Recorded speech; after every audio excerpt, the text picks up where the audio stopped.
Sunday முடிஞ்சு Monday start ஆயிடுச்சு. இப்போ வந்து கடாயில் கொஞ்சமாக எண்ணெய் ஊற்றிக்கினேன். அப்புறம் நைட்டு வச்ச மீன் குழம்ப சூடு பண்ணிக்கினேன். அதுக்கு அரிசி வந்து நல்ல சாப்பாட்டுக்கு வெந்துக்கிட்டு இருக்குது. கொஞ்சமாக வந்து மாவு எடுத்து நல்லா கரைச்சி இட்லி வந்து ரெடி பண்ணி வச்சுருக்கேன். இப்போ வந்து கொஞ்சமாக அப்பளம் வறுத்துக்கினேன் ஃப்ரெண்ட்ஸ்.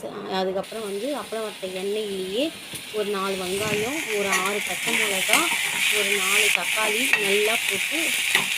நல்லா போட்டு வதக்கிட்டு அது கூடவே கொஞ்சமாக கருவேப்பிலை போட்டுக்கணும் ஃப்ரெண்ட்ஸ். கொஞ்சம் உப்பு சேர்த்து ஆற வச்சுட்டேன். அதுக்கப்புறம் ஆற வச்சு சட்னி அரைச்சிட்டேன் ஃப்ரெண்ட்ஸ். அதுக்கப்புறமா சாம்பார் வைக்க இன்றைக்கி வந்து முருங்கைக்காய் சாம்பார் வைக்க கொஞ்சமாக புளி ஊற வச்சுக்கினேன்.